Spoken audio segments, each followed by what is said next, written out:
Everyone, আজ একটা খুব স্পেশাল একটা দিন। আজ হচ্ছে আমার বাবার জন্মদিন, আর আমি আর মেয়ে দুজনেই রেডি হয়ে গেছি বাবার জন্মদিনের জন্য। আর এই বাড়িতে আইব। ও হ্যাঁ, জানো তো, এই জন্মদিনের ব্যাপারটা কিন্তু বাবা এখনও জানে না, কারণ বাবা জানেই না যে এত কিছু বাড়িতে আয়োজন করা হয়েছে। বাবা তো সেদিন বাড়িতেই ছিল না। আর আমি কিন্তু প্রতি বছরই চেষ্টা করি বাবার জন্মদিনের দিন বাবার কাছেই থাকতে, আর বাবাকে স্পেশাল ফিল করানোর জন্য সেলিব্রেশন করতে।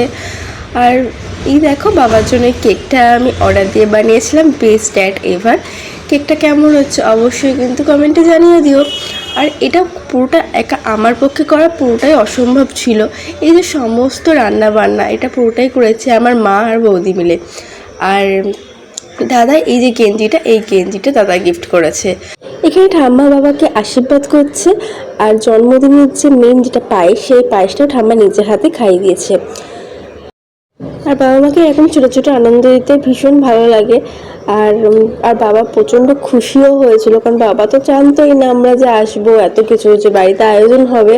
বাবা প্রচণ্ড খুশি হয়েছিল। তো এই যে কেক কাটার পরে আমার মেয়েকে বাবা ফার্স্ট কেক খাইয়েছে। এখন এই যে আমার মেয়ে এখন তার দাদার জন্মদিনের জন্য দাদাকে নিজের হাতে পায়েস খাইয়ে দিল। আর আজকের ভিডিওটা আমি এখানেই স্টপ করছি। তাহলে তোমরা সবাই খুব ভালো থেকো। টাটা।